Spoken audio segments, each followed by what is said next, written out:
What's happening, Wes? Oh, Brian, just the usual West Day routine, brother. Just trying to get up to speed with all that's been happening in VR Land as I've been toiling away at my computer in VR Land. I like VR Land. VR Land is a nice place to hang out. Sometimes people get frothy at the mouth. I was pretty pretty amused since we last spoke. Yeah. A noted, respected journalist, one of the better reviewers in our space, gave Crossfire a mixed review, and the Game Cats just lynched him for it. And I love it and hate it at the same time. Yeah, they definitely pounced. And so publicly, I'd like to say, bad cats. But privately, I'd like to say, fucking kick ass, dude. Don't let people get away with that nonsense. I will say, without naming names, I thought, it's one thing to do a bad review or bad impressions, but I think some of the responses to the comments were super immature. But you can't win them all, Wes. You can't win them all. I do want to say, listen, before we get the show started, I save all of my hold screens. The thing you're looking at right now, right? The thing that says is Firewall fixed. I save all these hold screens by date. And so very frequently when I'm getting the show together, I will, I'll hit 9-6- and then it'll pop up, right? But today 2 popped up because last year on this exact date, this was our hold screen. Reveal trailer, let's unpack Firewall Ultra on PSVR2 plus NDreams Studio Elevation. Wow. So it's crazy that 1 year ago today, we saw our very first look, or not even really a good look, right? Because it seemed kind of cinematic. Our first look of Firewall Ultra 1 year ago. And I want to do this. I want to start doing this for a lot more shows. I mean, unless people don't fucking care, right? Because, right. Unless people don't care. But I'd love to go back and be like, hey, on this day in Without Parole history or PSVR history, this other shit happened. Pretty crazy, right? That's a great idea. That'd be a great 2-minute video, actually, from time to time. I was thinking about maybe doing for some milestone, some upcoming milestone, maybe doing an art book with all of our episode thumbnails on them, because we always include the game art for the main topics of the episode. So I think that would be an interesting, we're about to hit 200. So we could make a pretty substantial book out of that if we wanted to. Amazing. Can I get that in hardcover? Oh, if we do it, that only hardcover. Hells yeah. All right, man. Now that we've wasted everybody's time, you want to start the show? Might as well. Sure. Let's do it.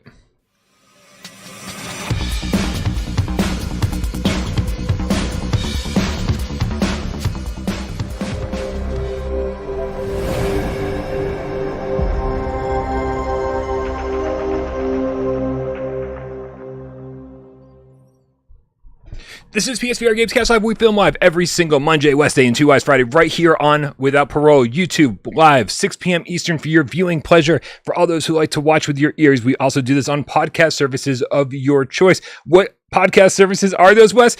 No one knows. It's impossible to find out. So just search podcast Without Parole, and you'll probably find some fucking weird shit out there. I can't imagine we're the only podcast with a name Without Parole. My name is Brian Paul from this channel right here, PSVR Without Parole, and this gentleman over here to my left, your right, it's Wes Dillon from our, can I call it a sister channel? Is that, or does that sound wrong? I might get offended if you misgender us, Brian. Understandable. The he, him podcast, Virtual Strangers, or he, they, I suppose, considering that there's more of you. Virtual Strangers, the Everything VR podcast.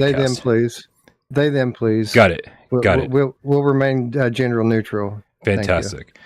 Virtual Strangers is what I was trying to say. Virtual Strangers. What's going on over there these days? I feel like I haven't caught up with you since last Wednesday at this time. Brother, what is going on over there? Well, it's been a whole lot of PSVR2 lately. Firewall a couple weeks ago, Crossfire this past week. What else? We talked about we did No Man's Sky this past week. beautiful now, Brian. It's absolutely stunning. Still The rumors boring. were real. The rumors were true. Still very boring, but it is a beautiful kind of boring. Dude, I played that game for probably 4 hours last week, and I mean, I'll be generous and say 2 of it was breaking rocks and trees, but it was probably more than 2 hours of breaking rocks and trees. I wanted to swallow my controller. It was terrible. I don't think I've ever heard anyone say I want to swallow my controller when they're... It was, I streamed some of it, and shout out to J Devil for just showing up. He found me somehow in the No Man's Sky universe and gave me some resources to save me from having to toil so much. But I get it. I know before we get 50 comments that say, do the nerfed mode, Wes, I get it. People have told me that I need to do the nerfed mode so I don't have to grind so much. But I also heard that like nerfs the combat, which I don't want. I don't want that. Like, I want the combat to be hard and I want the game to be challenging. I just don't want to break sticks and rocks for hours and hours. Sure. So I don't know. I'm told to keep going, that it gets better, and then after a while you don't have to do so much of that sort of thing. But I'm also told that takes about 10 hours. So, which is a drop in the pool of the thousands of hours spent by No Man's Sky players. Obviously, right? Yeah. 10 hours is nothing essentially if you're going to end up spending 1,000 hours in this game. I mean, I agree with you. I agree with some people in the chat. Mikey D, Cosmo VR, GameCat Rare in the chat says No Man's Sky is tedious, and I agree.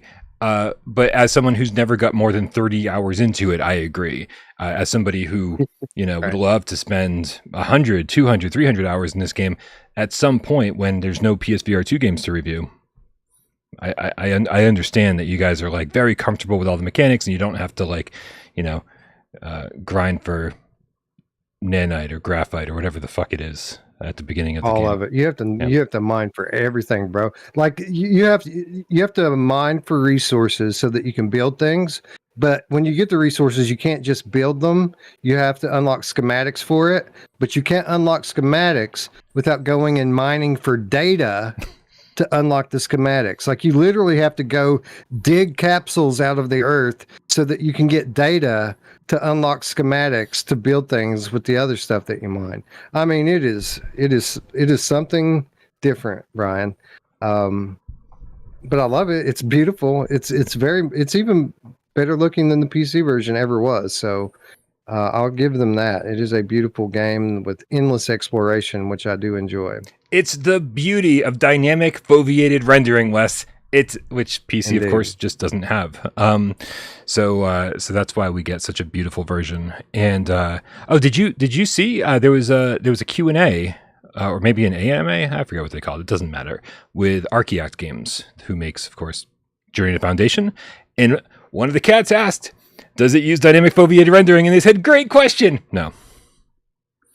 Well, that doesn't. I mean, they've done beautiful games before. That doesn't necessarily mean that it's going to look bad.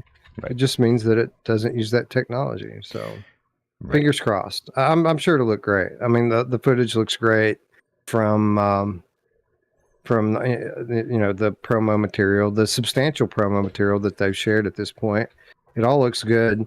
And for what it's worth, like games like Evasion and Freediver were beautiful on PC before, and they weren't bad looking on PlayStation 1 or PlayStation VR 1. Yeah. So I'm not worried about it. I think it'll be fine, and the game will look really good. Yeah, I'm not concerned until there's a reason to be concerned. You know how we feel about this, Wes. The minute we start it up, all you have to do is see the Archaeact logo. That's all you need to know. Like, that's literally the only thing you need to see to know how good the game's going to look, right? Because even the logo, starting these games up, if it's even the slightest bit fuzzy, you're like, well, I can already tell you how the graphics are going to look, how the environments are going to look. This game is going to look a little bit fuzzy. But if it's crystal fucking clear, if those icons at the very beginning of the game are crystal clear, you're like, I'm in for a treat, and I'm never wrong, right? Like, you can just tell the second you start up a game, you know what it's going to be like. Yeah, when I saw that Smilegate last week, I was like, oh yeah, this is going to be good.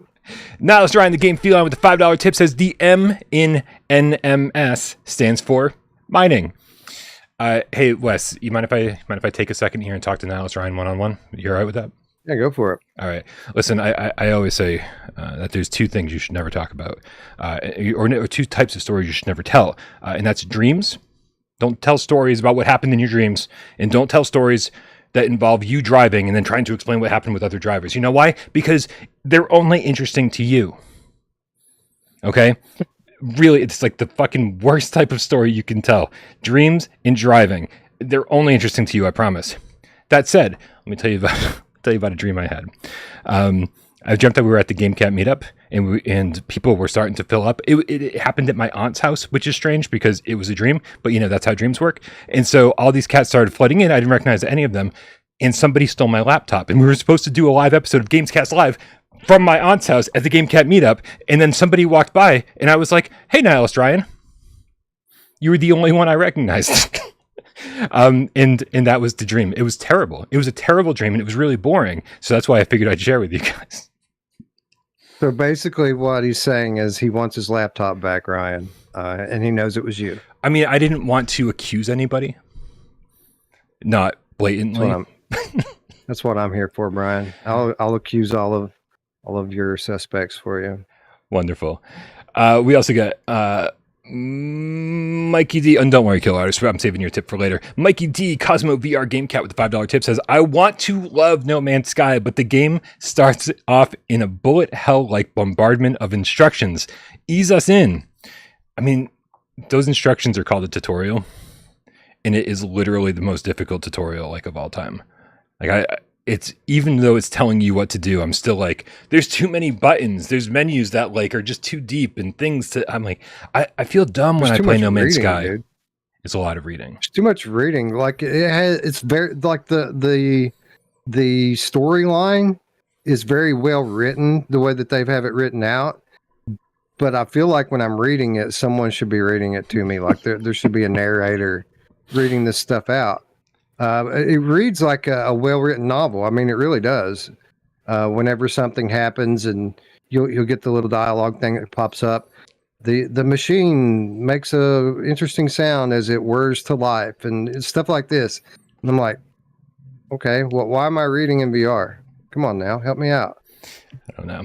I have no idea. Also, Unconditional Malice says people who don't have interesting dreams say that. So I guess I don't have interesting dreams. Actually, and that's true. Half my dreams are about waiting tables still and about getting weeded. And God. Yeah, dude, I don't think that's ever going to go away. I think I'm fucking screwed for life. And it's this most stressful type of dream, Wes. I wake up in a cold sweat, but luckily, at least when I wake up, I don't have to go do that. 5 years ago, when I had those dreams, I'd wake up and have to go to fucking work. Worst terrible shit ever. Brian, did you forget to put Table 8's order in? You fucking did, didn't you? Oh my God. They're never getting their paella, Wes. They're never getting their paella. Oh my God. Nick Mulo in the chat backs me up. He says, no one cares about your dreams, no matter how interesting they are. In that, I agree with. I've never heard someone say, I had a dream last night, and then my interest went up from there. That's never happened in the history of conversations. So just a warning. Also driving. Seriously, anyone who ever tells you a story about driving, it's always like, so I was here and he was there, right? And I had the right of, and you're just like, they're explaining it, but I don't have the mental capacity to actually imagine it and visualize the story because I just don't care. Hopefully it's a short story. That's always what's in my head. Hopefully it's almost over. I agree with this. But here's the cool thing about living in today's age is that half the people have dash cams, and I can sit on YouTube for 2 hours and watch driving video dash cam footage of people that, jumped out in front of you and got what was coming to them 3 minutes later when they get, run off the road or whatever. I fall down these YouTube rabbit holes all the time. I love it. Oh man, I could see that. Dash cam stuff is always fun. I'll give you that. It's not fun. Losing a member of our community, and not so much losing, right? And not so much our community, But Jimmy Bowers over at NDreams, community manager over there. If you guys aren't familiar with Jimmy, then maybe you haven't been over to the NDreams Discord, but really he has been the face of NDreams for a couple of years now. I interviewed him before Fract came out, I believe. And so it's been a few years. It's been a really good relationship with him, and he's leaving NDreams. Today is his very last day. Really sad, Wes. Really sad. Yeah, we're gonna miss Jimmy. I mean, when I sit here and say that guy's the best, I'm not exaggerating. He's been the best. I've worked with a lot of community managers, a lot of marketing guys, many of them that have been great.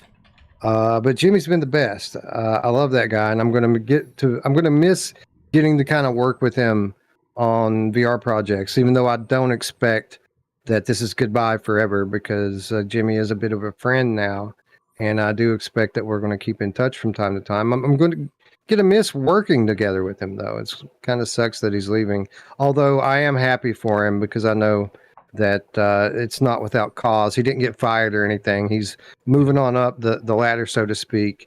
And as someone with a new family, that's a pretty big deal. So that guy's living the dream. I'm very happy for him, but I'm selfishly upset today because I know that Jimmy's not going to be on the other side tomorrow. So yeah, kind of sucks. I mean, there's community managers that just do their job. And I think that's a majority of the community managers I'm in touch with. They make sure I get keys when I need them. They make sure that if I want to do an interview, they get me in touch with the right person. And on top of that, they manage the Discord, that kind of stuff. But it always felt like Jimmy went a step beyond, always. And like he was constantly in touch, like when during pretty much any big moment over the last few years, like, always sent a personal message just to, make sure everybody was all right and everybody's doing okay. And you don't find people like him very often. And so Vince Virtua asked where is he going, and I don't think he's disclosed that publicly yet, so we're not going to be the ones to do it. But keep an eye on him, and It's cool. Yeah, he's off to do bigger and better things, and hopefully we'll still see him around as part of the GameCat community. He's always been a fan of this community, and it's he sent me a message today just saying how great this community has been, and how there's certainly all sorts of communities all over the internet, and this is one of the more positive ones that he's come across. So it was some nice words from him today. Yeah. Yep. Gonna miss you, Jimmy. Moving on, man. If you haven't clicked all those links in the description while we're flapping our lips over here, make sure you first subscribe to Wes and his friends over Virtual Strangers, where they cover all things VR, not just PlayStation VR 2, although let's be honest, that's where all the cool shit's happening. You can also click the link in the description below and join our Discord. Discord is where conversations like this happen 24/7. People hang out. I mean, I'm there all day while I'm working. Not that you're going to be signing up to come hang out with me. There are way cooler people to hang out with there. But you can also leave your viewer takeover questions in our viewer takeover channel. And what does that mean? It means you get to get a question on the show, most likely, if it's, a good question, without spending a single penny. Like Primal Sage did. He writes #viewer takeover with the recent news that Firesprite is working on a AAA horror title. AAA, Wes! AAA! I'm excited. What are your expectations regarding it being VR, flat, or hybrid? Okay, first of all, Firesprite, they contributed to Call of the Mountain. They made the Persistence. Do you think, Wes, that this is actually going to be a AAA title from what we've seen by them so far, or is that just like PR speak? Well, as a Sony first-party studio, I do expect it to technically be a AAA title. Now, it may not be a God of War, $100 million budget title, but I do expect AAA quality. And to answer the question, I would bet my bank account that it's a hybrid. It'll be a hybrid game. It'll be something that can be enjoyed both on the traditional, gaming medium as well as VR, because that's what the persistence was. And for what it's worth, even though it was like gamepad controls, the persistence was probably the best. The best use of gamepad controls in the game. You feel like you have your arms in that game, even though you don't really. So yeah, I think it'll be something like that, and I am very excited to find out what it actually is. The big question for me, Brian, is it going to be from a known horror IP franchise, or is it going to be a new IP? That's what I'm really curious about. Yeah, I mean, we know that Firesprite is 4 times bigger than they were when they made the persistence. I think they were 60 employees then. Now they're like 240 or something like that. So they are a massive team now. So I'm definitely curious to find out if the whole team is working on this project or if they're still kind of split off and kind of siphoned off to do their own thing. But I do feel as though it could be AAA, like an actual AAA project. And I'm with you. I think hybrid is the only thing that makes sense. I think that it's funny because I say we were promised this hybrid future by Sony, but only by word of mouth, right? Like they talked about hybrids at a developer summit that the public wasn't supposed to be in on. And then we told you guys what they said there, and Sony's still mad about it. So they didn't promise us jack shit, but they did tell developers that this is the future. And so based on that promise, you'd expect that a few hybrid titles come from Sony. Obviously, we got Gran Turismo 7 at launch, and I think a horror title is obviously. I think everybody would look at Sony and go, "What the fuck are you doing?" If they brought out a AAA horror title first party and then didn't also make it VR compatible, like I would just say, "Well, let's pack it in." They're not going to support PSVR2 anymore because that's the most obvious title they could support it with. What IPs do you think they could be? They could have their grubby little fingers on, Wes? Brother, I don't know. You know, there for a while, I thought that they might be working on the Silent Hill VR game. But when Bloober Team got kind of announced as working on the Silent Hill remake, that kind of shot that theory down. So I don't know what great horror franchises are out there, Ryan, that need to be revived. That's really kind of the question. Because I don't think their whole studio is working on this. I think that I do believe the rumors that they're working on a Twisted Metal game.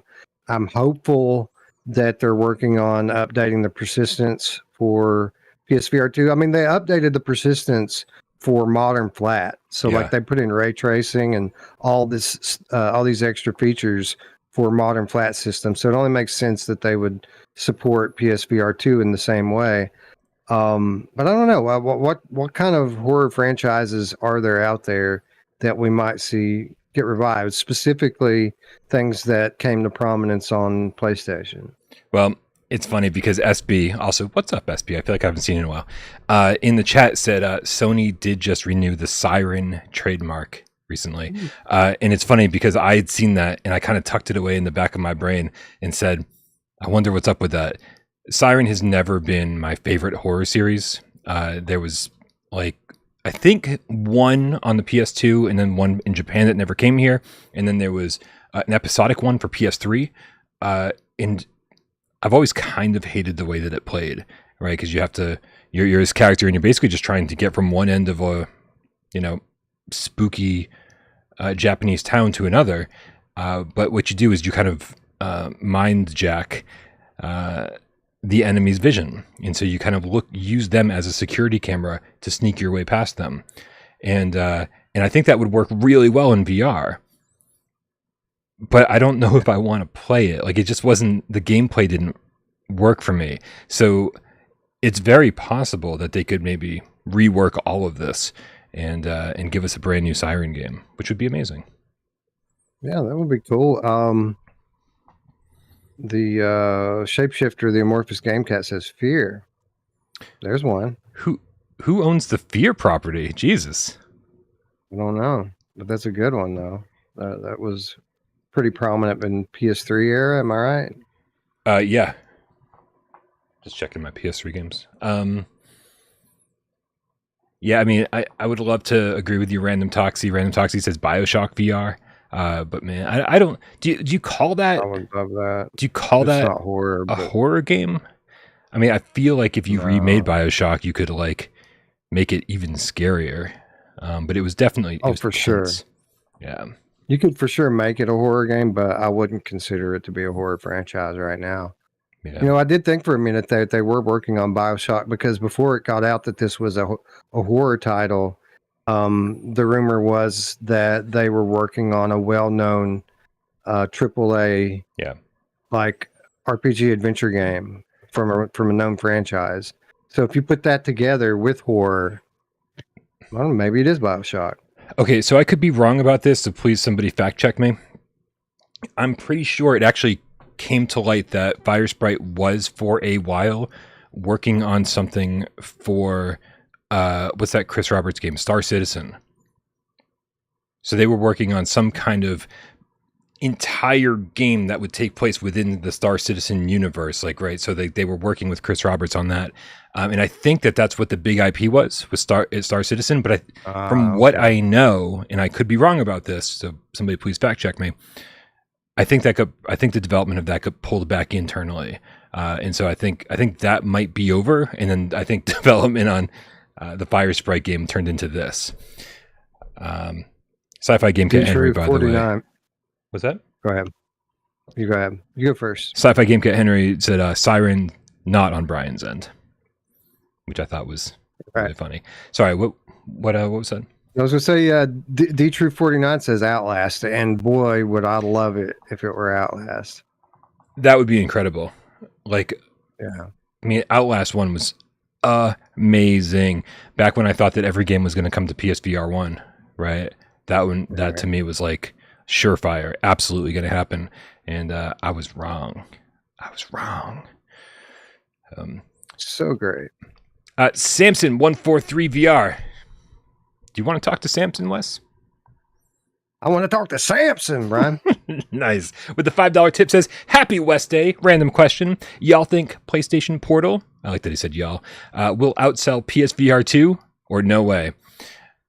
You guys been keeping up to date with PlayStation Portal? It's this thing that plays PlayStation games from your PlayStation 5, but you either have to be on your wireless network or someplace with really good Wi-Fi. Seems like a strange concept, but it is. I kind of get what they're doing. It's going to be affordable, and that's kind of the big thing about it.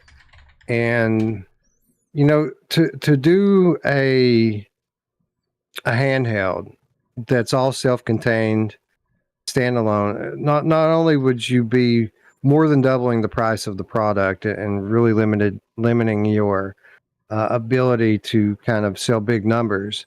But you'd also be splitting the attention of your studios. They would have to be developing games not only for PS5 now, but for, Vita 2 or whatever they would end up calling it. Right. So by going this route, not only can they give people a high quality screen with a dual sense controller in their hand, essentially, but they can, keep the cost down and allow their studios to remain singularly focused on developing games for PS5. So I think it's going to do all right. I see that the way that the media is kind of positioning it in the news cycle, and I think they've got an uphill battle, Sony does, selling this to people, because the media has been largely negative without actually trying it. But I do think that there's going to be a fair amount of PlayStation gamers out there that are going to buy in on this. Again, $200 is not an expensive product in today's market, so I think they'll do pretty well with it. Yeah, I think they priced it to sell for sure. I agree with you that there's something that a lot of gamers wanted that this didn't deliver on, but Sony's tried twice to get into the handheld market, and I think they struggled significantly both times, and found out that, hey, you know what, the people get their handheld gaming elsewhere, and now, if you do want a dedicated device, you can go get a Steam Deck, It's like that is 100%, you know, like, because I was thinking when they first talked about this, maybe it's a PlayStation 5 in your hands. It kind of is, but it's certainly not self-contained. And if that was the case, it would have been $600 minimum, right? So, right. Yeah, I don't know. It's fine. It's for a very niche audience. But you're right. I think they're capitalizing on the people who are entrenched in the PlayStation ecosystem. People who just want to play their PS5 in every way possible. When they want to go lay down in their bedroom where their PlayStation 5 isn't, to play PlayStation games before bed, then this is the perfect device to do it. If you go on vacation, you have good Wi-Fi in your hotel room, you can do it from there. So it's cool. It's not going to be for everybody. Now, these are sirens on my end, by the way. I think it's gonna sell well. And it doesn't have to sell too many to outsell PSVR2. From what we've heard, we're probably around the 1 million mark for PSVR2. Is that relatively accurate? I think that that's a optimistic number, but I think we're in that ballpark. Yeah. Okay. So, I don't think it has to sell crazy well in order to outsell it. But we'll see. I don't think the R&D on this was cost Sony a fortune, and this is sort of thing they can just kind of shove out there to be like, hey, we have this too if you're interested. Whatever. I mean, they got that Wi-Fi 6E built into the PlayStation. They have to use it for something, right? Like the strong rumor was that was put there for wireless VR.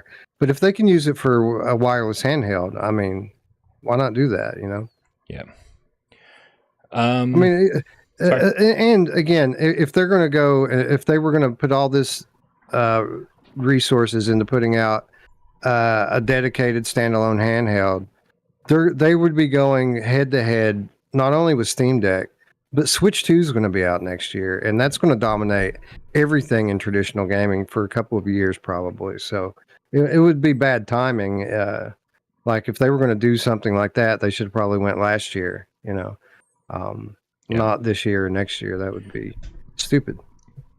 Yeah, I think Sony actually learned something from Nintendo. They said let's fight the battles that we can win, right? Like let's Nintendo said, hey, the Wii U didn't sell anything. In the battle we know that we can win is in the handheld market. So let's combine our console and handheld markets into one. And so they fought that battle and they won that market. Single-handedly. Very easily. And Sony is dominating the console space right now. So why not fight a battle you can win? I think it's a decent choice overall. Yeah. And plus, stay in your lane, dude.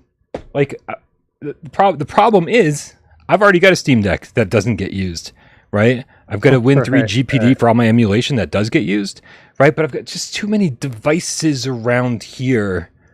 I don't need another one that's just going to collect dust, right? My PlayStation 2 is already collecting dust, Wes.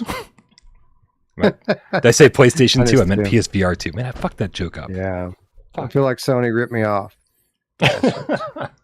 For real. We don't have any games over here, man. We're just happy to get anything. That's nothing to play. Pietrek F with the 12 Plantain says new WRC racing game supports VR only on PC. It's going to take some time for some of these studios to come around.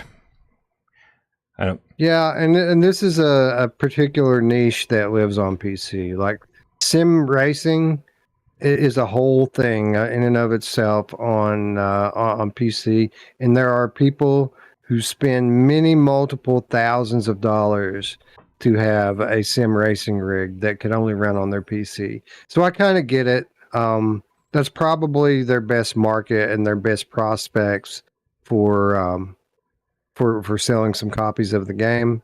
They already have kind of a template they can go by with Dirt, Rally 1 and 2, and they've also do the F1 games.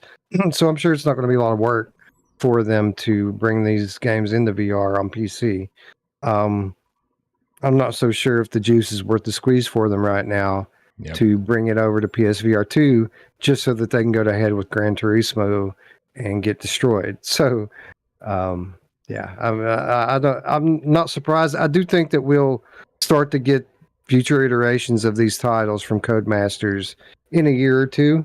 when the PSVR2 market's grown a little bit, but this is not surprising to me at all right now. Yeah, so I'm going to go a little conspiracy theory on you guys. Shocker.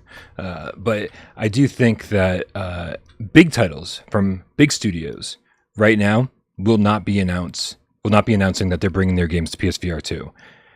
With all the rumors about a State of Play coming up, a Sony showcase, like that's the stage you want to be on if you're announcing your game is coming to PSVR 2 or PlayStation 5 or whatever, right? Like, and so Sony makes these agreements with these studios. Hey, make the game for this, and we'll make sure we advertise it, and blah blah blah, and we'll throw some money your way, and hands waving all over the place for all the audio listeners out there.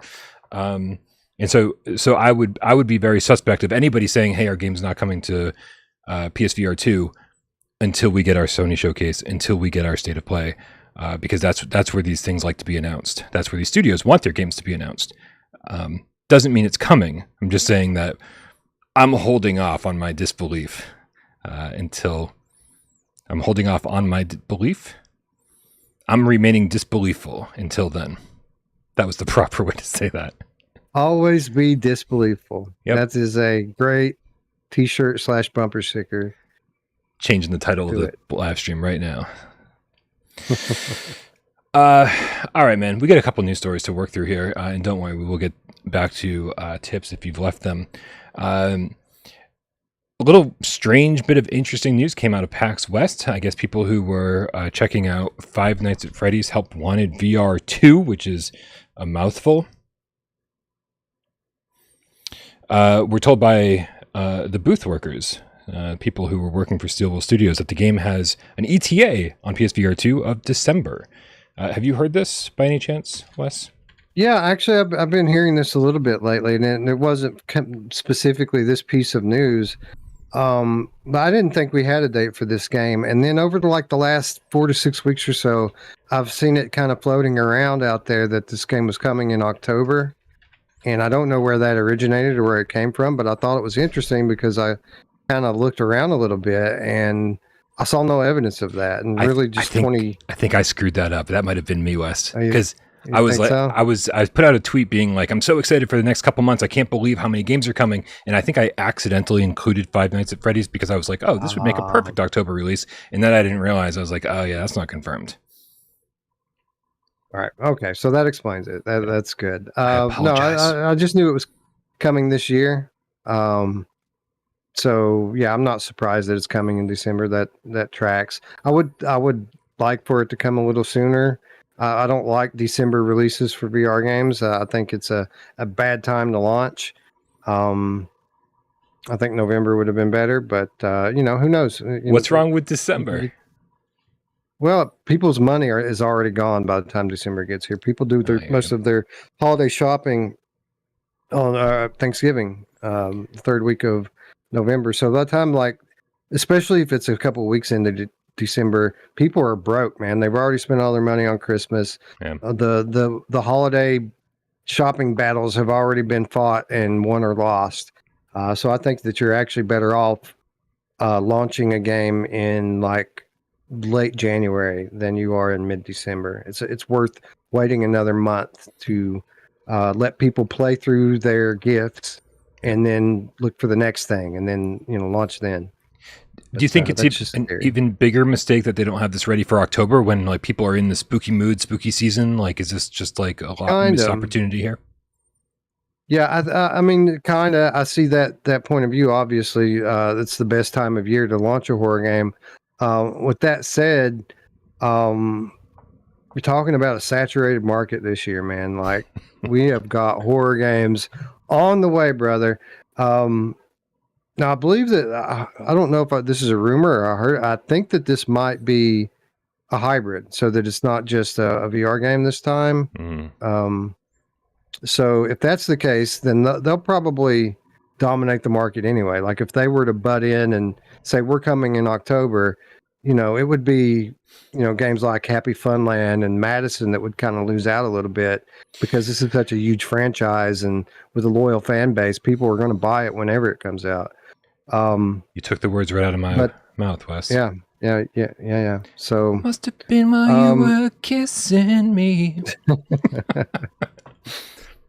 No comment. So yeah, I don't think it matters. I think people are going to buy it whenever it launches, but I do think that they limit the purchasing power of the consumer by coming out in December. So yeah. Agreed. By all reports, though, luckily in PAX West, the reports coming out of PAX West is that this game is really good, in a big step up from the last Help Wanted VR game. It's also worth noting that Butt or something in the chat, what up, dude, said they had DLC last game. They had DLC for the last game in October, I believe, and so and it was a significant update. That was Curse of the Dreadbear, I believe, the DLC pack. Yeah. And it was expensive, and it was almost like buying another whole game.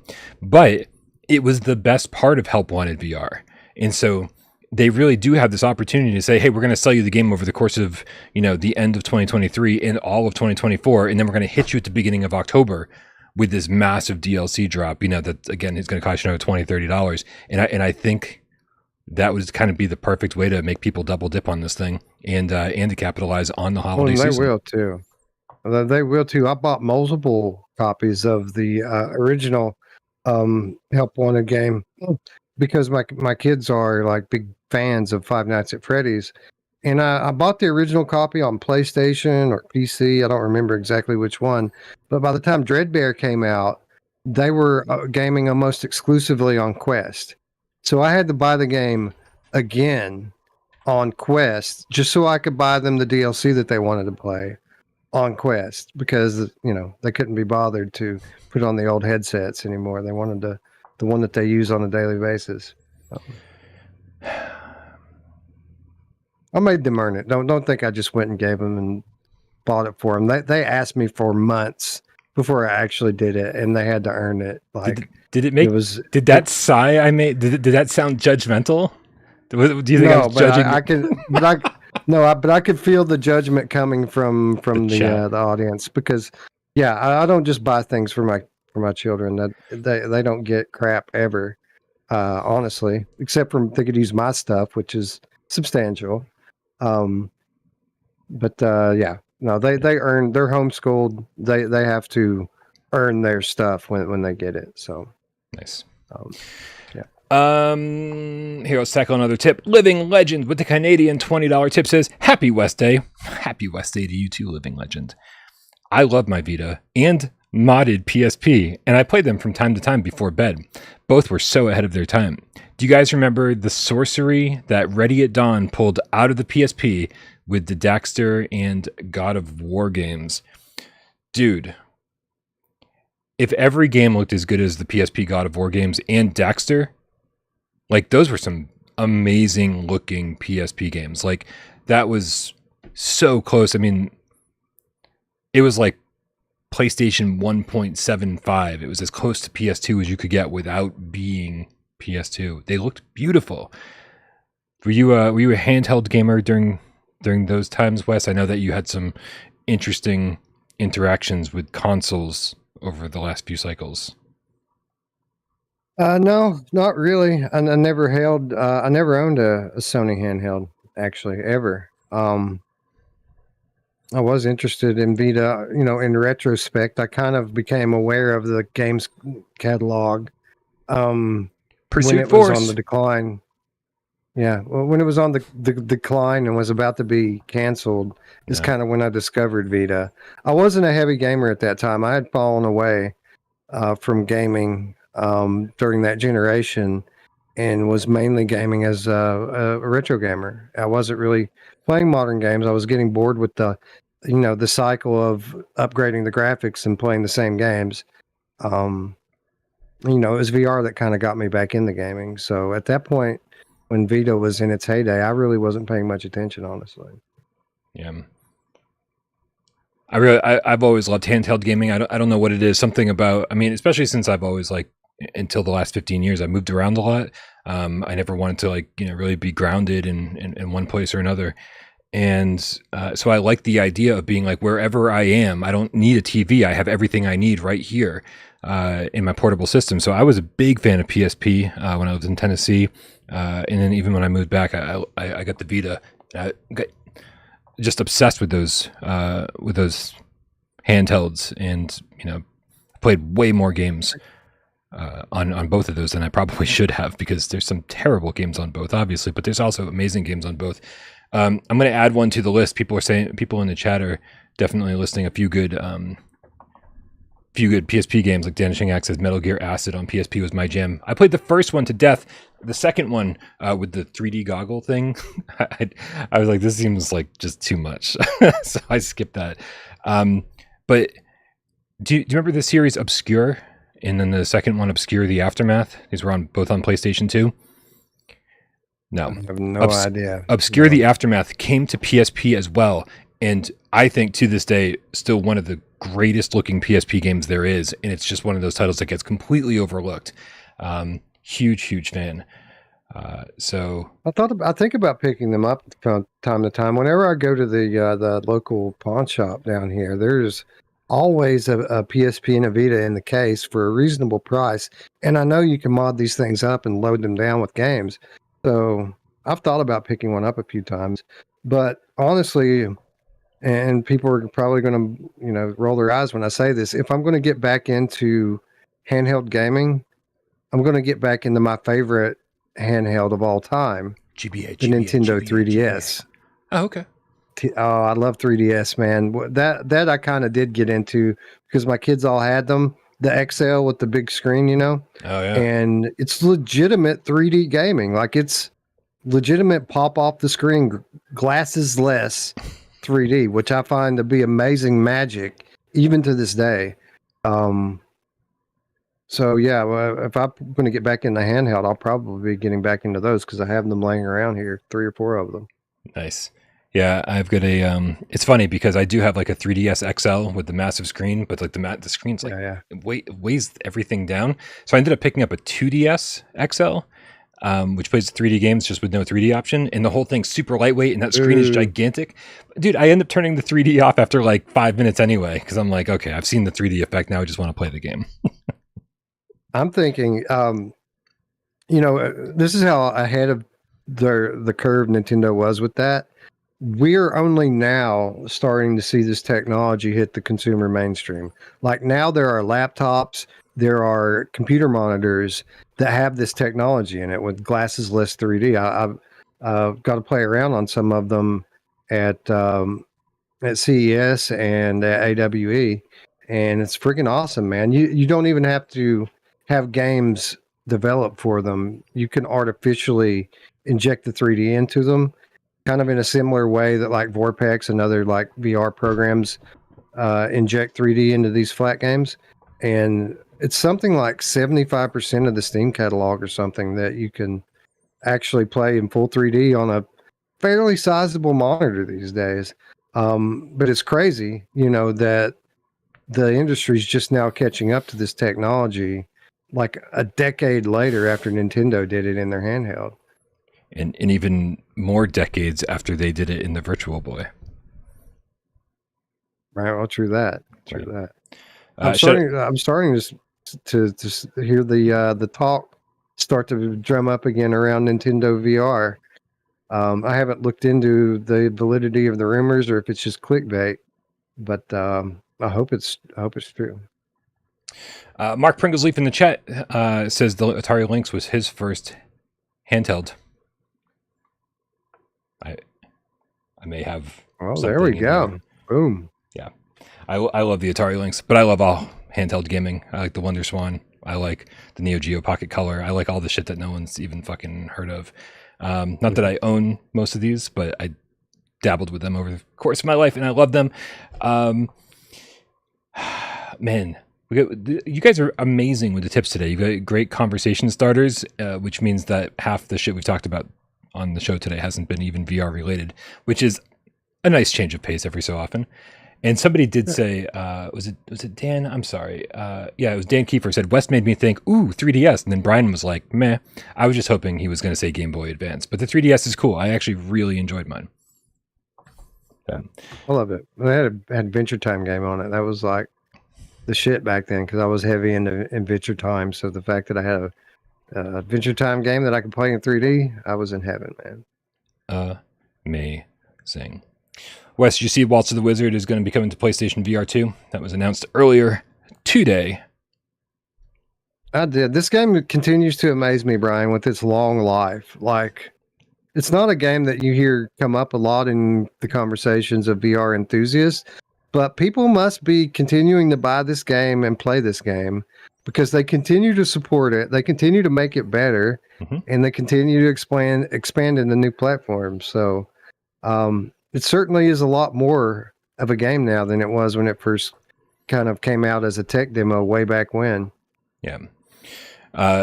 We can talk about all the things that they've added to it, but I did find it interesting that for anyone who's not totally sure of the history on this one, it was weird because they're advertising this as like, oh, you finally get the full version of Waltz of the Wizard for the first time on PlayStation VR. And it's like, well, yeah, because you stopped supporting the PSVR 1 version. Do you remember this discussion, Wes, by any chance? Yeah. It's well, I mean, it was a common thing to say at the time is, we're going to wait and see. We're still waiting on the Shell Games to wait and see what's happening with PSVR 2. But I digress. Yeah, I do remember that. Because the update that came to Waltz of the Wizard at the end of the PSVR life cycle was a substantial update. So people were kind of wondering, people were hungry for content at that time. PSVR gamers wanted stuff to play. And when we see titles that support PSVR 1 not getting updated, obviously there's lots of questions around that. So yes, I do remember that. Right. Yeah, I want to say it was the CEO of Alden Dynamics was like, we're not going to keep updating Waltz of the Wizard on PSVR 1 until Sony tells us what's up with PSVR 2. Is it going to happen? Is it going to be a PSPVR? He actually used the term PSPVR because he didn't know if Sony was going standalone. Right. He said, he's like, until we know that, we're not developing for a dead platform, we don't want to keep working on our game, keep updating it on your, in your ecosystem.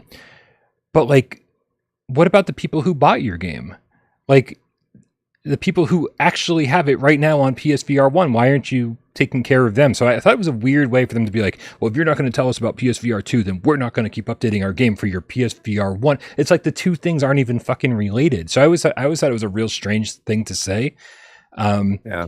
And then here we are. We've got PSVR 2, and it's the only way you can play the full version. So it didn't matter if PSVR 2 was coming, you still were fucked if you have the PlayStation VR 1 version.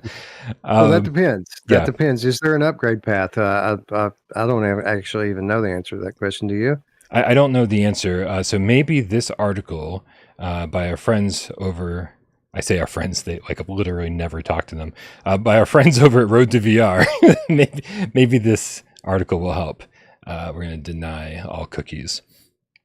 Spellcaster Waltz of the Wizard coming to PSVR 2 in October, including asymmetrical co-op, which is a weird thing to get excited about. This article is by Scott Hayden from yesterday. It says, Waltz of the Wizard 2019, the single-player spellcasting experience for Steam VR, Quest, and the original PSVR is bringing its magical exploration and dungeon crawling to PSVR Space 2 next month. Come on, Scott, get your shit together. Waltz of the Wizard started out life as a casual exploration game, also known as Experience to all of us, that put you at the top of a very Hogwarts-inspired castle spire. There you combine arcade ingredients into a boiling cauldron to help, with the help of an ancient talking skull, unleash spells on a fully interactive and mysterious world using technologies like voice interaction and gestures. Introduced later in the Natural Magic expansion, this is what we never got, Waltz of the Wizard essentially tacked on a pretty substantial dungeon crawling game that tasks you with mastering arcane spells, so you can also take on a dungeon of baddies. New to the list of features is the addition of PSVR Space 2's, come on Scott, eye tracking as an input method. We haven't seen exactly what the studio has up its sleeve there, but it seems like it will at very least allow you to visually select baddies before blasting them to bits with your magic spells. There also seems to be asymmetric co-op on PS5, letting you team up with a non-VR player as you take on dungeons.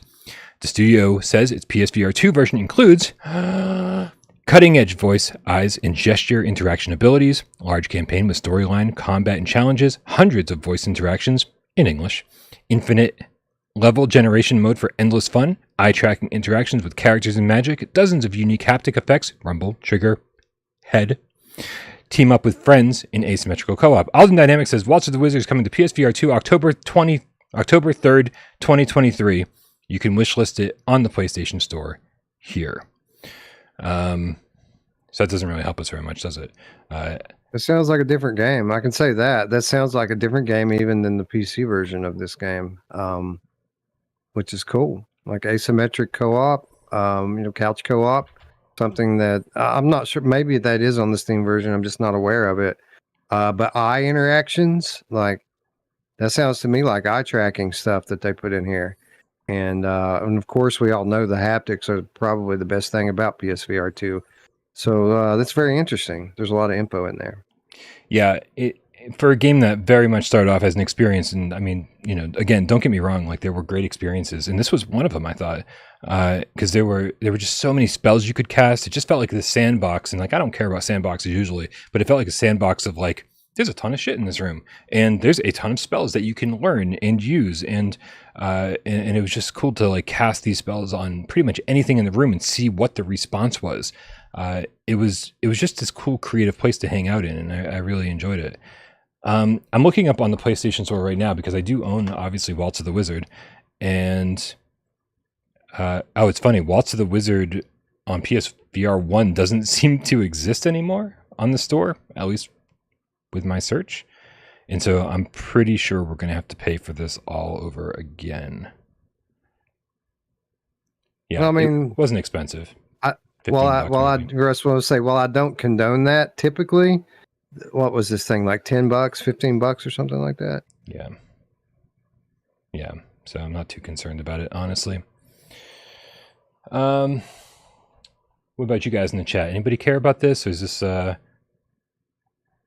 anything to you guys? Well, I can say that with the release window being what it is, October it's 3rd. going to be vying for the time of some very busy PSVR 2 gamers. Yes. Like, lots of stuff to play at that particular point in time. Yeah, we've got like 15 games coming out in September, so like, people are still going to be catching up on those.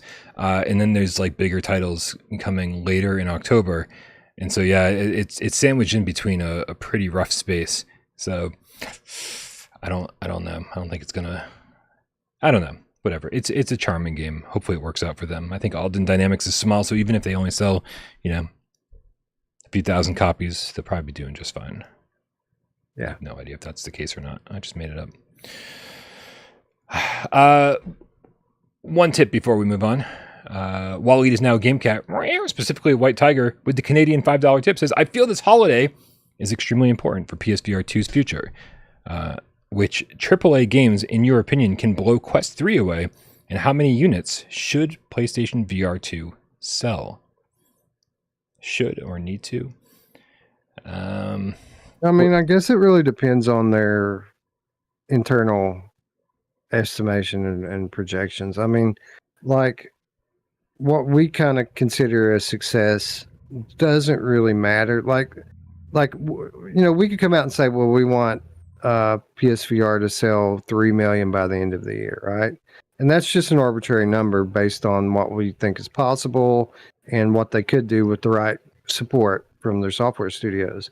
But if they're only expecting to sell 1.5 million in the first year, then I'm sure that they have carefully considered the resources that they put into it. And what I'm saying is there's a lot that goes in to kind of what is considered a success for them. But of course, I think any of the major Sony IPs,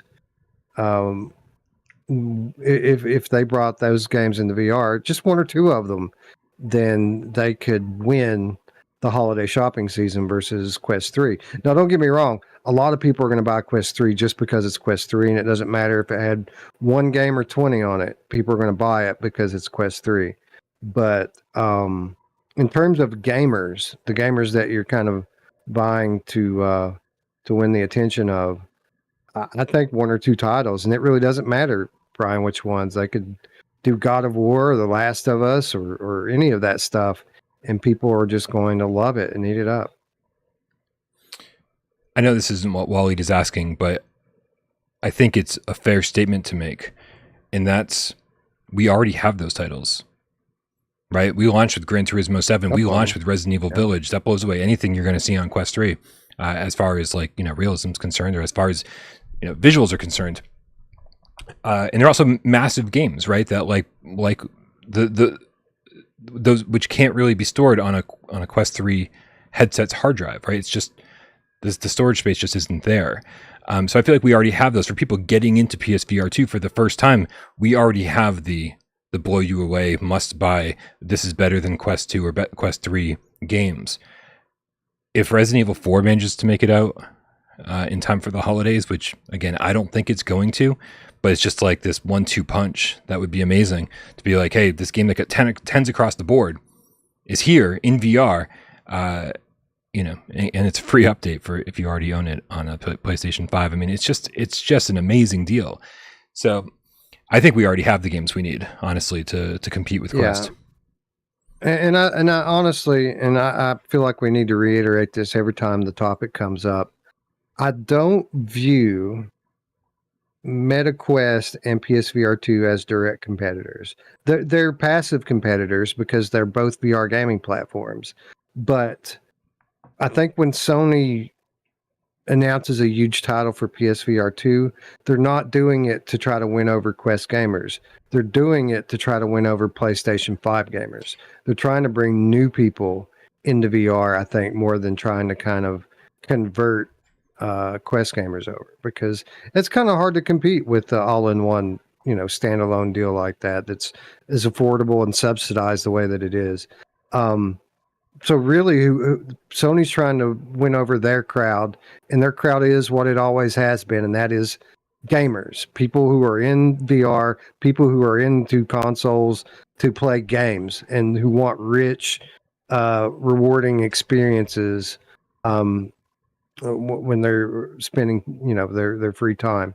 So I feel like there is a bit of, overlap and cross section, obviously, in the two platforms, but I don't think that Sony views Meta as much of a competitor as Meta might view them, if that makes sense.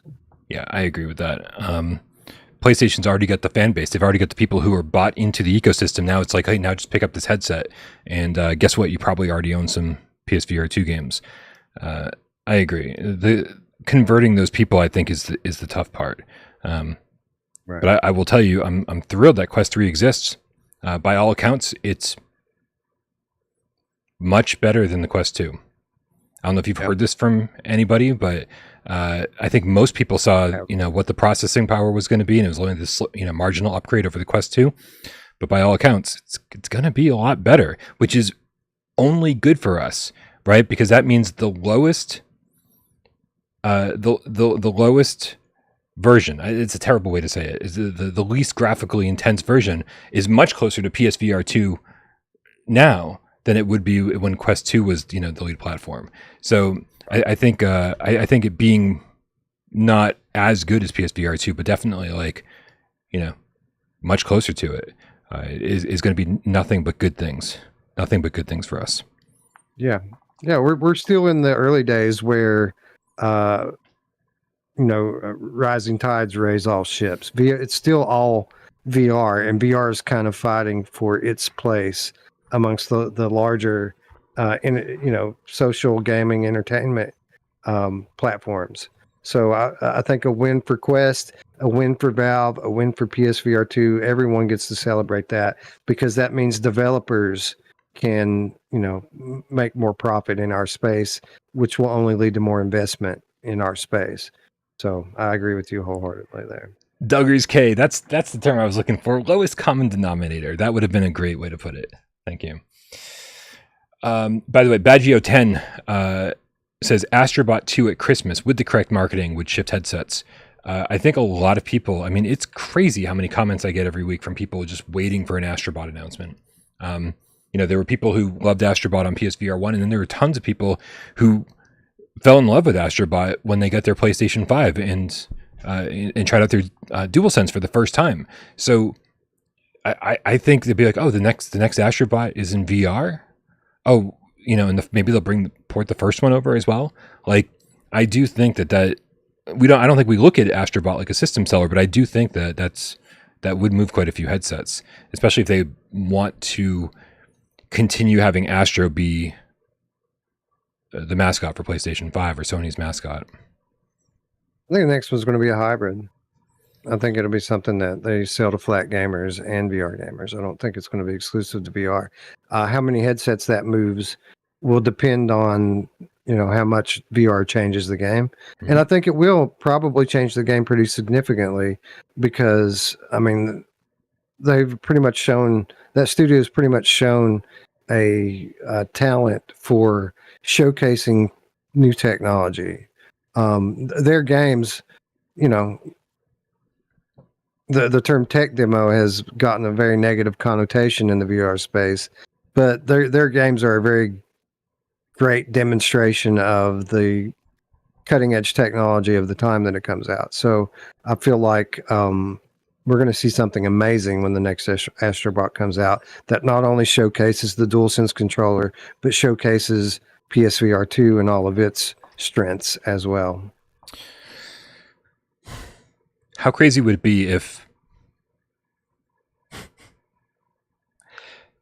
Astrobot Rescue Mission 2, played great on the flat screen and worked well as a flat screen game. And then when you put the VR headset on, there's like all of this extra shit that you didn't even know was around you, or like, give people a reason to say, hey, you bought this game and here it is and it's great and whatever, you loved it, 9 out of 10 on the flat screen, whatever. And then you put the VR headset on and you're like, oh, I didn't realize when I look over here, there's that thing right there. Or now that you have hands in the game or something, that you can help Astro while you play or something, like just some reason for people to go, I already love this game, but now I want to play it in VR because there's this extra features that this allows. I think that'd be great. Honestly, they were planning something similar for the original Astrobot, and then they just kind of cut it out at the end. There was a 2-player mode that allowed couch co-op in the original Astrobot, and they did away with it for whatever reason. I guess probably technical, limitations from the hardware. But I could definitely see them going down a similar road here, and they've had 5 more years to kind of contemplate creative ways to use the technology and use that kind of concept in the game. So the original, if anybody got the physical version, I think the original print run of Astrobot Rescue Mission actually says 2 players on the box, because that's how late in development they cut that mode. So I wonder if that's collectible. Like, did they fix that? I don't know. I don't know. That's a good question. Yeah. Job Simulator is. That's very collectible. Yeah, that's true. Physical Job Simulator is like a couple $100 to buy one of those now. Craziness. Yep. Wally does now GameCast, specifically White Tiger, with a Canadian $2 tip. Says, great analysis. RE4 plus Astrobot 2 would be amazing. Which brings us to... Amazing for me. The only reason we're still going to talk about this and we didn't chop it out of the run of show is because it's in the thumbnail. VR Skater got an update today. This is the ranked mode. So now, if you didn't know, you can now play the ranked mode to get on a brand new leaderboard. This does not mean all of your old scores transfer over to the leaderboard. You do have to go play in ranked mode on these courses in order to get your high score. Does this do anything for you whatsoever, Wes? Not really. I think it's cool. But I already thought the game was cool, and I can see VR Skater. It's kind of falling into the same space as Gran Turismo 7 is for me now, where it's a game that I'm thoroughly impressed with. I thought was a lot of fun. It's also a game that requires a lot of time and a lot of practice, and I think because of that, I probably avoid it a little bit more than I should. Like, I should be playing these games every day, but I don't have time to play anything every day, so I typically don't ever get into these games anymore when I have very high opinions of both of them. Yeah, I feel you. As soon as the review was done for this, I didn't go back to it, and I was sort of waiting for the new maps that they're promising. They said I think they said 3 new maps are coming, and they didn't say when they're coming. They just said if you buy the game before October, you'll get them for free. Yeah. And so more sirens on my end. So it's something I'm excited for, but I don't know when they're coming. And then so I jumped in today to play the ranked mode, and I am second to last on the neighborhood level. Second to last, which means there are only like 26 people on the leaderboard right now, but that means I'm 25. Not thrilled about it. And it's like when I was a kid and thought I was real good at Tetris until Tetris went online, and I was like, oh shit, I'm really bad at Tetris by comparison. I thought I was pretty damn good at VR Skater until I started playing the ranked mode. So if you feel good about your skills, well, maybe you don't want to play the ranked mode, because you will no longer feel good about your skills unless you're getting 250,000 points per level, which is insane. I'm getting like 30,000 points at best. Yeah, I have no delusion. I know I suck at VR Skater. I was pretty good at Tetris, though, on Game Boy. Have you played Tetris 99 by any chance? I have never played Tetris 99, no. I'm playing Tetris against 98 other people is just fucking crazy, dude. It's just crazy. You're playing, like, you're in a lobby with 100 people. It's crazy playing against that many people simultaneously. You could have 3 people sending blocks your way. You could have 5 people sending blocks your way. You could have nobody. You could have like 1 person sending blocks your way, right? And it's just chaos. And I fucking love it. And it ruined Tetris for me in every other form, including Tetris Effect, because now I need to be playing against 99 other people at all times. See, that's kind of the experience I get from Tetris Effect is when I hear that bing and they start falling fast, like, it's intense. And it's weird to talk about a Tetris game being intense, but I find Tetris Effect to be intense at times, and I like it for that reason. And that, ladies and gentlemen, was our coverage of VR Skater ranked mode. I personally think we killed it. What do you think? I think, yeah, we killed it. It's dead for sure. Oh man, both of us were like, I don't think we have much to say about this, and we're like, yep. As it turns out, we have a lot to say about Tetris. Right. Okay, let's see here, real quick. Mark Pringlesleaf with the level 1 membership says, do you think we can forget Half-Life Alyx on PSVR2? This question refuses to die. I don't think we can forget it. I think even if we don't get Alyx for another 2 years, which I don't think it'll be that long, I don't think, right? It's still a great game, and maybe they can update it and kind of like make it, up to the standards of 2025 when they bring it over, but I don't think there's any rush, you know what I'm saying? Or there's no specific day where you say, well, if it's not here by January, then we're just never getting it. It's like, well, why not? Why couldn't it be January 2026? No, I don't think we can forget it. I think it's possible, maybe even likely, that it comes over at some point. For what it's worth, it's still in a class of its own in terms of production value, like graphically, like in terms of immersion, like it's probably the most immersive world you can go into in VR. The departments that I kind of give a game like Vertigo 2 the nod over it is in the diversity of gameplay. Like Half-Life Alyx is very repetitive in what it does, kind of limited in what it does. It's fun. It's great fun. But I prefer like gameplay of some other games a little bit better. But it is absolutely among the class top tier VR games, even by today's standards. So I would love to see what that would look like on PSVR 2 with eye tracking and with all of the adaptive triggers and all the stuff that we know Valve would make full use of if they were to do this. And I think it's possible because I absolutely believe that Valve has a new VR platform that's coming soon. Ooh. And I think that they could kind of remake it for that.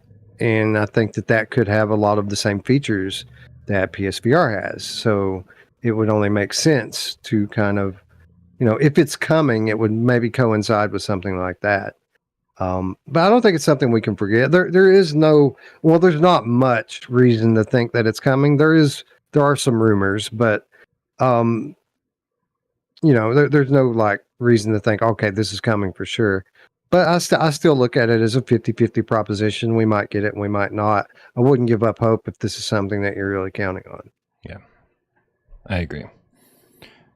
Although, and please don't hate me for saying this, it's becoming less necessary by the day. Like I want it as much as anybody else does, but the people out there who claim PSVR2 is going to fail if we don't get Half-Life Alyx. I don't think that's true. It's we're getting plenty of big games, and we're getting plenty of very immersive games. This would just be the cherry on top, I think. Agreed. Here, you know what? I'm going to save this new tip from Grandpa here until we finish our next segment. However, it is time to read one of the earliest tips of the day. That's from Kill Artist 1, the Dreamweaver Game Cat, with the $5 tip. Says, man, I was just watching Petrifying Pumpkin stream. This is how I envision Kill Artist 1 to talk. It's not true. I literally talk to him once a week. It's not how he talks at all. But play along. And they were joined by Brian and the Game Cats. Pretty cool to watch. So here's the funny thing.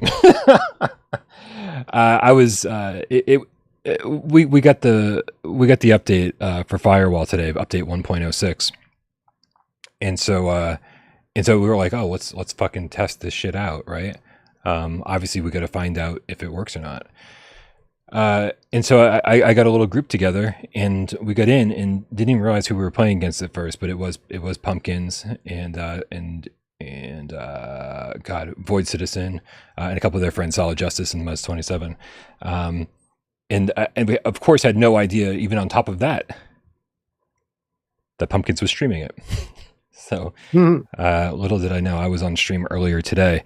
And we kind of kicked their ass for the first couple rounds, although it didn't take them long to come back and do their thing. So, and not surprisingly either, because I think most of us were pretty out of practice, and I don't think those guys are ever out of practice.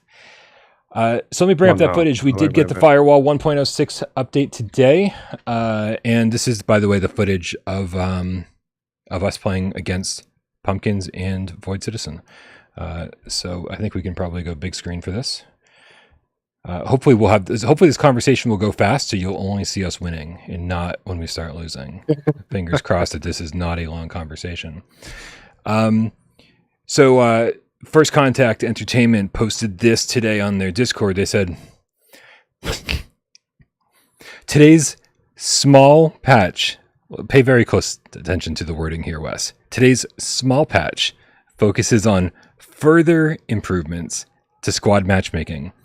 This patch should help alleviate some instances of squad split up when attempting to match games together. I mean, I've never seen patch notes that were less promising than this, Wes, in my entire life. Today's small patch should help alleviate some instances. Okay. This is them saying, don't expect shit. No, I don't think. I think you're misreading that. That when I read those patch notes, yeah, the way I take it is we were already 95% there.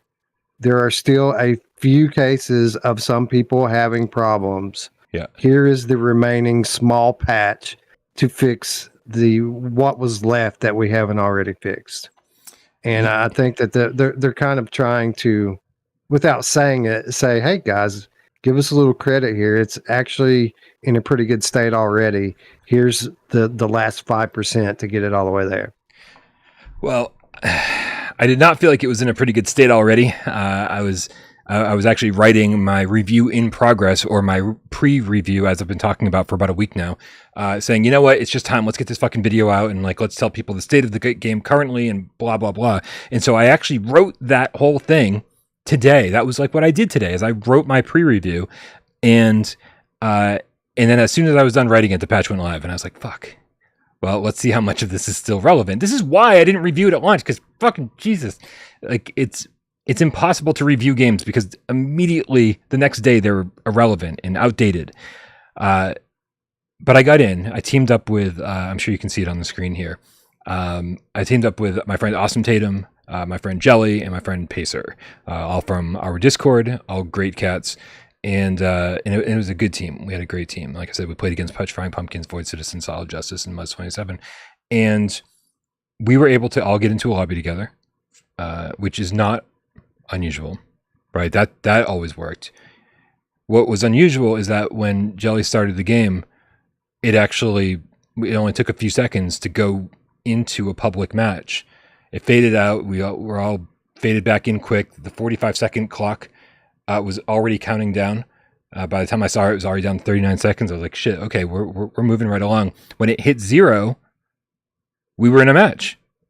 And all of us were on the same team properly. All 4 of us that I went in with. This was the big issue, is that if you went in with 3 or 4 other people, if you went in with 3 or 4 people total, there was no chance in hell you were all going to be on the same team, or that there was even a possibility of... What? Wait a minute. What? Wait a minute. What? You say there's no chance in hell that you... I went in this last weekend after they released the last patch that would now allow 4 people to squad up and go public. Not exfil, right? You went and did public contracts. Public contracts. Okay. We did like 3 or 4 rounds, and the first round or 2, we all stayed in the same squad. And it was in the later part of the session that I think it was Eric got peeled away and put onto the other team. He was still on our match, but he was on the other team. But saying that there was no chance in hell that 4 people could stay together isn't true, because I did it and it worked. See, and this is the problem. Everyone's having a different experience. And so I'm thrilled to hear that, because every time I've played up until today, never. We tried over and over to have 4 people squad up and stay together. And there were workarounds, right? People were like, oh, if you all reset the app and you all join this and then you play this first, if people knew workarounds to make it work. But it was like, the game should just work. Right. And so, and so I didn't know the workarounds. I wasn't willing to put up with that nonsense. And we didn't have any luck at all. All staying on the same team, and very frequently, at least 1 or 2 of us would be booted out of the lobby and couldn't even be re-invited. Like, it would just say that happened to me once, and it happened, I think, to Void. Void was playing with us. Nice. Oh, wait a minute, was it Void? It was Geisen. I think it was Geisen got booted out. Fist bump Geisen. And the way that kind of worked, that bug was you'd get kicked out of the game, and then you would go back to your notifications to try to join, and the join button would be grayed out so that you couldn't join. The workaround was you had to completely kill the game and restart it, and then you could go back in. So yeah, that was an annoying bug. I got to say though, man, my experience with Firewall since launch has been way better than a lot of people's, because mine. that first week, I didn't even really try to do anything public in it. It was all private. Like, we would just get 8 and play it, and it worked pretty close to flawlessly when I did that. And then this last weekend, when we went back to it, we took 4 and went public with it, and it worked for a good part of the time there. And even when it didn't work, again, it was just we lost Mash, and he was an opponent instead of a teammate. Okay. Still had a blast in it. And then now it's all fixed. So I mean I kind of did the one thing that you would have to do to not have very many issues with it. But I haven't had very many issues with it. Like, I've had a few things, but nothing game breaking, nothing extremely frustrating for me. So, well, we had a great time today, I will say. Again, sorry, sirens on my end. We had a great time with it today, and everything was working for us. However, it is not fixed for everybody. So the patch notes were accurate. I did see on Twitter, one of my followers said he's just absolutely frustrated after today's patch went in and still couldn't play with his friends still having awful issues. So people are on all sides of this thing. Some people have been, as you pointed out, Wes, people have been having really good luck for since launch. And then other people have not been having good luck, and some people are still having bad luck. Today, my experience was amazing, and it just made me like, dude, if I didn't have work to do today, I would have fucking played all day. Real. You know, because they've fixed the leveling system, and so you gain XP way faster. It's not as much of a grind, and so I'll be, you know, like I will play all night tonight if anybody's around, if anybody wants to play. Plus, they gave us all 100K crypto to buy shit with as we unlock it. So everybody's got money now. Yeah. So we can get some, like, I need to level up because I feel useless as a defender right now. I have no proximity mines. I don't have any of the stuff that I would typically be using on the original Firewall to defend. I just kind of have the same loadout for offense and defense. So I need to get some time in there. So yeah, hit me up if you're going in. Yeah. I did catch your invite the other night, like the next morning. So apologies on that one, but never. I'm typically down for Firewall. Never have to apologize. Here's what happens: I go in and I just spam a ton of invites, and you know, I'm like, well, there's 2 more spaces on the team, and whoever the first 2 that accept the invites, like, let's do this. Also, if you're watching this right now, sorry, podcast listeners, it's only me and Void left, and he's at the laptop, and I'm racing to the laptop, hoping to take him down before he's able to finish the hack. And I just start firing at the laptop, and he's not even standing there. It's a very tense moment. And I think this is the last great moment for our team before all shit hits the fan. and Void goes down and we win the match. I'm sure Pumpkin's stream tells the whole story though, where everything from this point on is just tragic and we lose horribly from this point on. So Michael Grant with the $2 tip says, I've never heard the sirens, Brian, not once.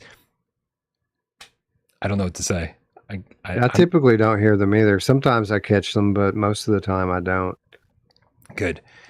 I'd rather say it just to be on the safe side because I don't want anybody driving, listening to this on the podcast and thinking that like they're getting pulled over or something. Right. And at this point, it's just something we do. So that's the current state of Firewall for me. Is Firewall fixed? Currently, it seems to be for me. I'm going to play a lot tonight. I'm going to play a lot for the next 2 days.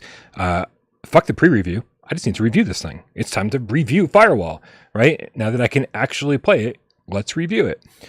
So this is my goal. I'm going to play as much as I possibly can over the next 48 hours. I'm going to level up as much as I can. I'm going to play with as many people as possible. And I'm wicked excited because, dude, like we said on launch day, when like we sort of just didn't run into problems, we're like, dude, it's not perfect, but Firewall's back. Like it feels like Firewall, and it was just exciting to play again. So, you know, it's not going to be for everybody. The Funk Bomb Bros, the sirens have never really been there. Like that's totally possible, honestly. So definitely not for everybody, but yeah, it's Firewall. Not perfect. Like the menus are still confusing. I'm still not a big fan of the way the ADS works. But it's Firewall. I like it. I want to get a gun stock out and see if I can make it feel like an aim controller. Is it weird that I like the ADS because I feel like it still requires a lot of people do. Still requires the same amount of like reaction speed. It's not like you just, you know, or it feels like it requires the same amount of reaction speed. Mine just doesn't line up right. Like for some reason, and I may need to calibrate my eye tracking. Maybe that's the problem. But when I hit it, like instead of the dot being in the center of the reticle like it should be, it goes down to the bottom. So like I've literally, here's the top surface of the gun. The dot is right on top of it. And it's not natural. It shouldn't be like that. So it's just, it doesn't look right for me when I do it that way. And I have to kind of readjust and re-aim after I pull that trigger. And then, you know, the way Firewall is, you know, if you're taking a second to think about doing something, you're dead, you know, can't. So I just typically don't use it. All right, man. We got one more tip, and then we're going to do some 20 questions. We got Grandpa's Barbecue or Game Cat. Grandpa Barbecuer Game Cat. Still doesn't roll. With the Australian $5 tip. If Xbox suddenly entered the VR market in collaboration with Quest 3, that's an interesting spin on this. How do you think that would shake up VR? I think it would be huge. I think it would be absolutely huge. I've done whole episodes on this topic, Brian, because Xbox is a Windows-based console. It's basically a PC in a box. So it wouldn't take much on a technical, on the technical end to make Xbox support Oculus Link, which is the feature that allows you to connect your Quest to a PC. They could do the same thing with Xbox. They could make it wireless, right, with no extra equipment, just with everything that's already included. And I think it would be huge because not only would it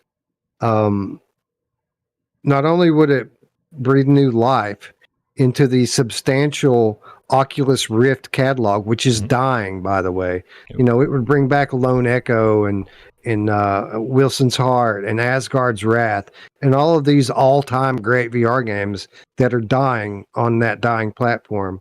But it would also allow Microsoft a place to kind of invest in VR software.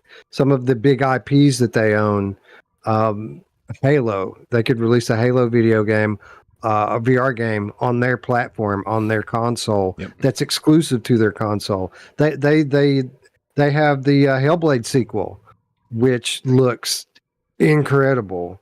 They could VR that if they entered into an agreement with Meta, and it would be a win-win for them. I mean, it would be they both. I mean, I know we just talked about how Sony doesn't really look at Meta as a big competitor. Yeah. But if Meta were to enter into an agreement with Xbox, that's a game changer. Then they would be direct competitors, and it would allow Microsoft to get into VR gaming without having to put in all the work into developing the hardware with that. So it would be a win-win. It would be a W for Meta. It would be a W for Microsoft. It makes all the sense in the world, and it would make a pretty big impact on our industry, I think. Yeah. Frosty Behemoth Cat in the chat says there's some kind of connection between Oculus and Microsoft. When the CV1 released, it released with an Xbox controller. That's right. You know, and then on a recent Meta showcase, whatever the fuck they called it, they revealed that Game Pass would work, right? In the headset, you could stream Microsoft games to your Quest, which is interesting. You know, let's play flat screen games with our uncomfortable headset on. Like, it's not how I want to play Xbox games, but again, yeah, it further shows the. Could you imagine, Brian? The strength of that relationship. Like, what is going on there? And again, man, Can you imagine Microsoft supporting VR software wise with Game Pass, like releasing big budget VR games, Starfield in a subscription service like that, like Starfield, or you know, there's so many that they could do. I mean, there's already games on Game Pass that support VR. You know, like Tetris Effect is on there, Microsoft Flight Simulator's on there. Like, they could expand that out and really have an advantage over Sony if they just agree to help each other, these two massive companies. Yeah. It makes all the sense in the world. It really does. And let's be honest, Wes, Redfall would finally find an audience, because even kind of okay flat screen games are awesome in VR, right? Dead Island 2 for me, perfect 7 out of 10 game. Bro, the mechanics in that are better than so many VR games. It would be one of the best VR games we have, right? Easily 10 out of 10. It's a 7 out of 10 game on the flat screen. If they made it VRAF, 10 out of 10.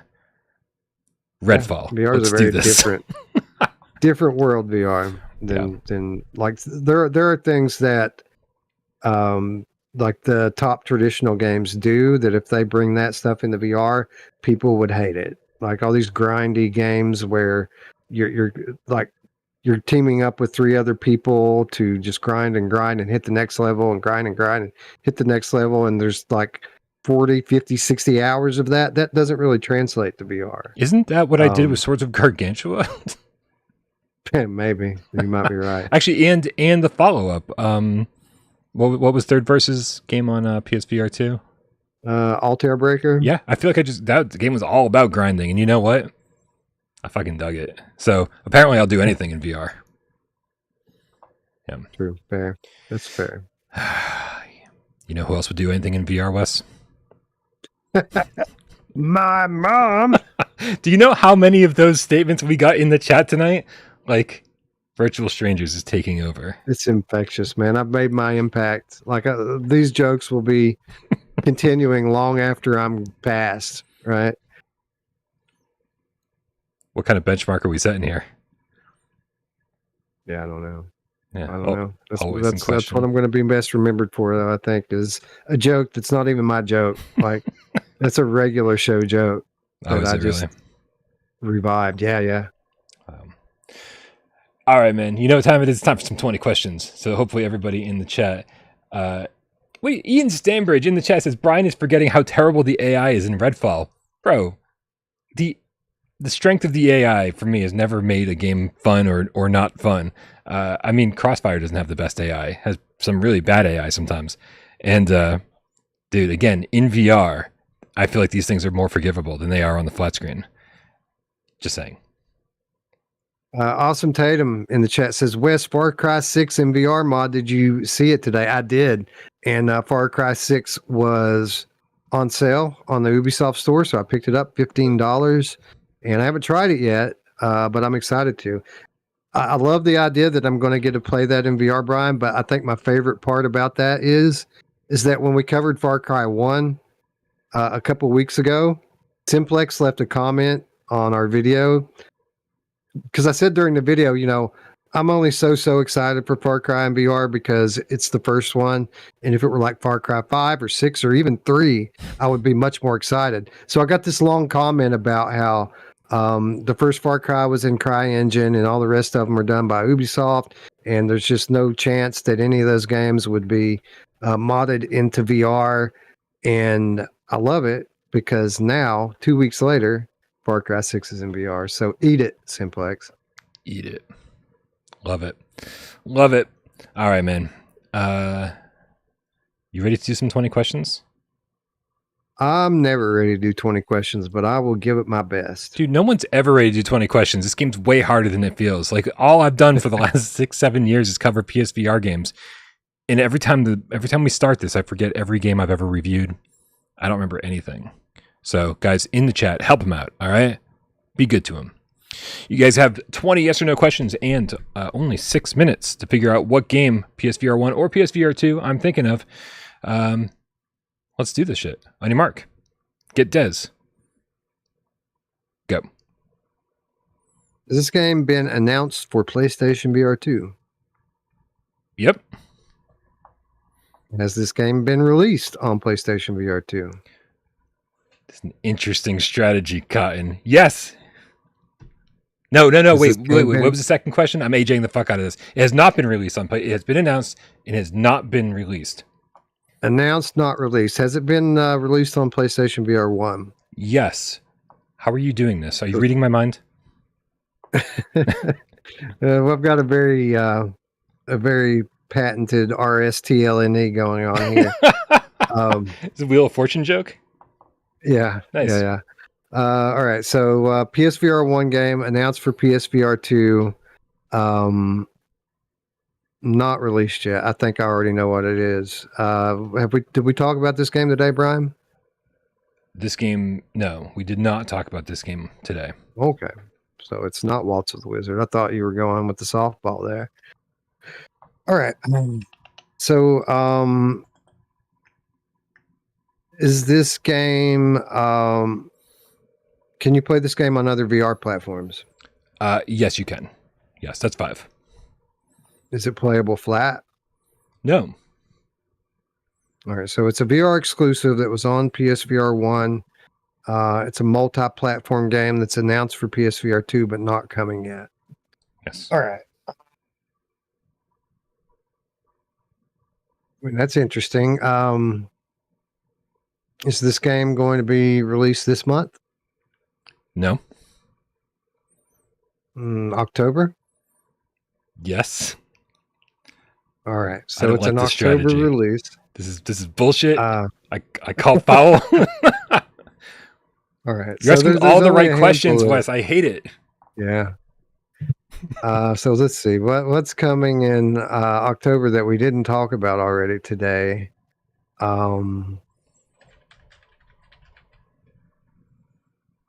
Is Paper Beast coming? I thought Paper Beast was coming this month.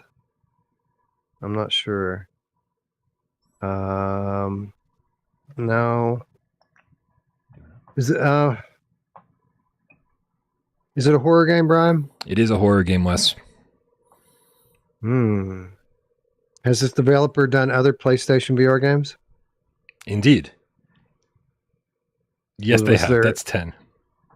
Was there other VR game terrible? Yes. All right. So did this game recently come to PSVR 1? Yes, it did, Wes.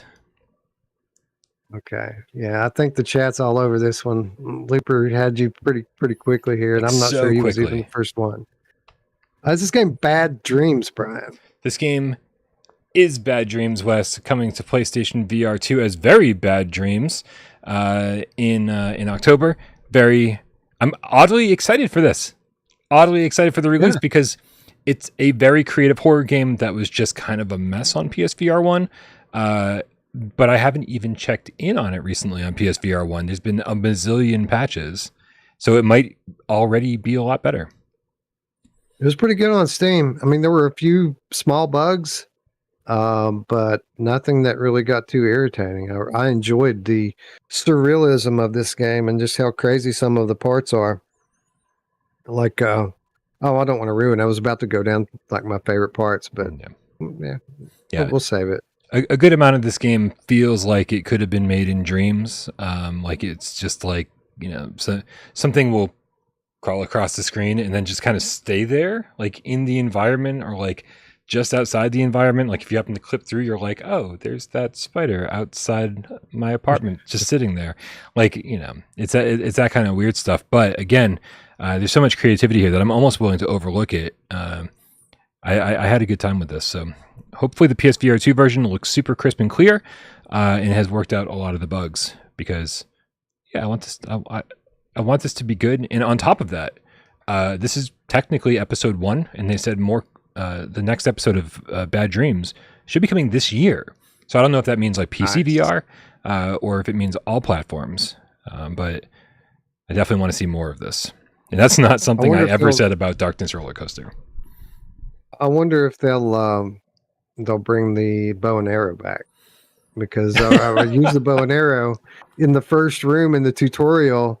I didn't finish the game, but I made it almost to the end and never saw another bow and arrow. Yep, I can confirm. Bow and arrow never makes a comeback ever after the tutorial. Wow. Yeah. Okay. Maybe that's a sequel thing. Let's hope so. Episode 2. All right, man.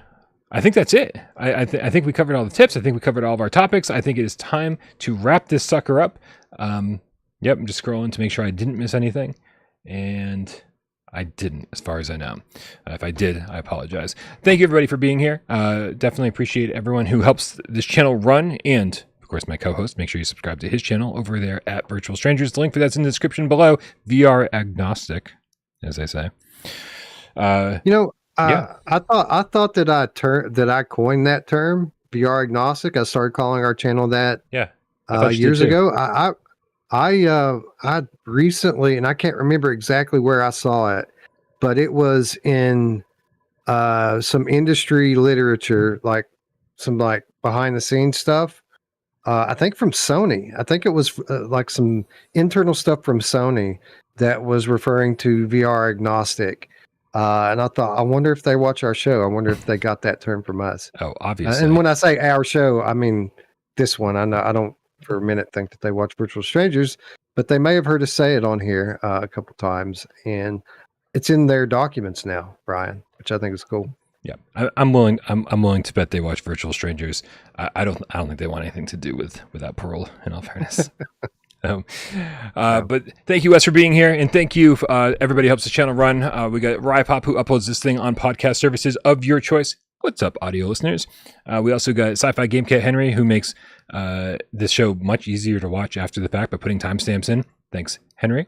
Also, all of my mods who work tirelessly around the clock to make sure our community does not go to shit. To all those people who try to make our community go to shit, you can fuck yourself. Thank you to our mods who make sure it doesn't happen.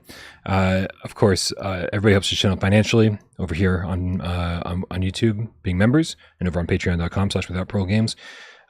Also, everybody who tips during the show, everybody who helps out during 20 questions, hangs out, shoots the shit with us, and of course, all of you who sit back, watch the show, and don't say a goddamn word. We know you're out there, and we love you just as much. Happy Wednesday, Wes. Happy Wednesday, Brian. Have a good day, cats.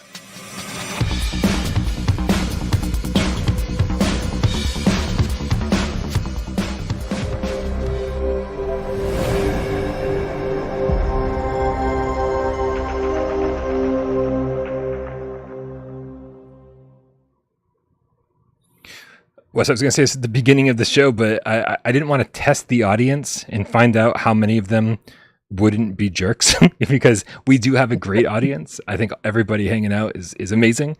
But I didn't want to test how loyal they'd be because I didn't get Wordle today yet.